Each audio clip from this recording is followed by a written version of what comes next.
So, the video you just watched was shot entirely with this, the Insta360 1-inch 360 edition. Now this is a specifically good 360 camera because of the dual 1-inch sensors and the ability to shoot 6K 360 video. That puts it kind of at the top of the 360 cameras available right now. Perfect stabilization and ability to reframe your clips means that shooting cinematic video is easier to achieve with a 360 camera, specifically this one because of that high quality video, than any other kind of camera. So I'm going to show you some tips and tricks for shooting cinematic video with this camera, the 1-inch 360 edition. Let's go. Let's start by selecting the settings you're going to use before shooting. You should select the highest resolution 6K in any situation that you're shooting in, just because you want to maintain the highest quality possible. Frame rate should be set at 24 FPS, which is generally considered a more cinematic frame rate. That's kind of what has been used in cinema for the past, I don't know, 60, 80, 100 years.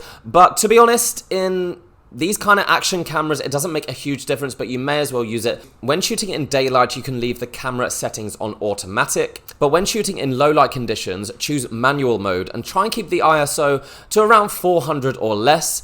And change the shutter speed depending on how much natural light is around to try and achieve a good balance of keeping everything light enough to see but avoiding too much noise. Also, if you want full control over the color in the editing process, which to be honest, to achieve the best kind of cinematic look is probably necessary, then for that you'll need to select log mode in the camera settings. Shooting cinematic video is somewhat subjective, really. I tend to find a mix of speeds, movements, and transitions to be the best way of achieving what we might consider cinematic. When we talk about cinematic videos when, shooting with action cameras or 360 cameras or anything other than literally a cinematic camera, there's a limit to what you can do. You can achieve some cool effects and make everything look a little bit different from your standard YouTube video. But using a 360 camera along with a invisible selfie stick does actually allow you to achieve more cinematic video than what would be possible with a normal GoPro, for example, or your iPhone or something like that. The combination of those two things means you can achieve close to what you would consider cinematic with the perfect stabilization and the smooth flowing movements. For example, this effect you're seeing here is actually really easy to achieve. It's called Cinelapse and it's actually part of the Insta360 app. It's a automatically created effect and I think it looks pretty cinematic. It seems like it's really hard to shoot, but really all you have to do to achieve this kind of effect is attach your 360 camera to the invisible selfie stick, hold it above your head or behind you like this, and then literally walk around for 5 minutes in an interesting area with lots of interesting features, making sure to turn plenty of corners. Do that for about 5 minutes. Then find a different area, maybe later in the day, do the same thing again. Then all of the rest is done in the editing process in the app. You just select that effect, put the two together, and it spits out a video like this. I mean, to use any other kind of non-360 camera would be really difficult to achieve anything like this. And the 1-inch 360 edition of all of the Insta360's cameras is the best to achieve this kind of effect because you do get a much higher quality video, especially if you want to combine daylight and nighttime videos. So I actually have another video on this channel offering some more direct and specific tutorials on how to achieve specific shots. I'm not going to repeat them here because I don't want to repeat myself in every video, but take a look at that video. It's going to be in the description and you'll see some specific tutorials on how to literally position your camera and the selfie stick to achieve different kinds of shots. But for general shooting tips, it's mostly about choosing different positions for different clips. So for some clips, you're going to hold the camera way above your head. For others, you can hold it to the side.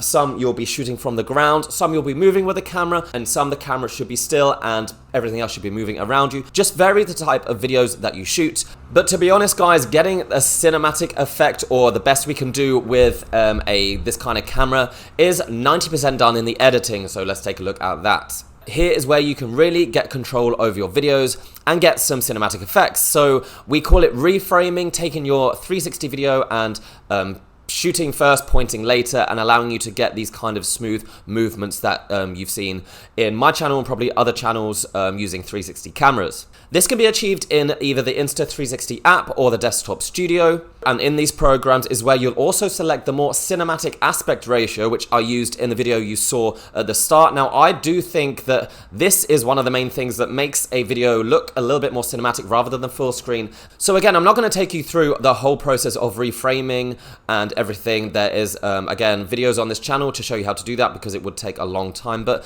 just vary the motions between each keyframes, make sure they're smooth, make sure the transitions between your keyframes are dynamic. Finally, adjusting the color of your video is the final step and probably one of the most important for achieving a cinematic look. Certainly, you want to keep the same kind of color profile throughout your video and the same kind of theme. Admittedly, the most effective way of color correcting your clips is to use a program like Premiere Pro and use LUTs, which are these little files that basically tell the program how to color the video. Again, this is where using log mode in the settings would allow you to have full control over the color. You would have to have a little bit of talent to know exactly what to do. There are also LUTs available online to download, which you drag and drop, and you'll see an effect pop up. However, if you didn't have access to those kind of paid programs, because they are quite expensive, not everyone does, the Insta360 app does have a more basic color corrector, and you can actually really improve the quality of your videos and change the color to suit the kind of mood you're looking for. For example, in my one, it was all about, as you can tell, London, where I live, and I wanted to achieve a more colorful, vibrant effect because London's not really known for that, but I wanted to show a kind of more vibrant side, so I chose a color corrected the video to be more vibrant and colorful. Whereas, yeah, you may want to achieve a different effect, but that's up to you and it depends on the theme of the video. So yeah, guys, I mean, that's pretty much it. I know this was mostly about showing you what the camera could do in terms of, you know, creating high quality video, cinematic video.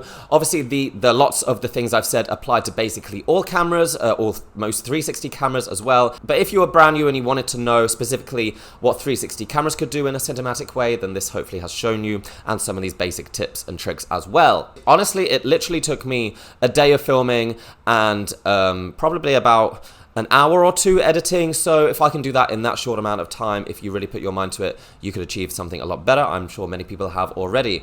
If you're interested in this camera, then the links to where you can get it are below. The links to the review I've done is below.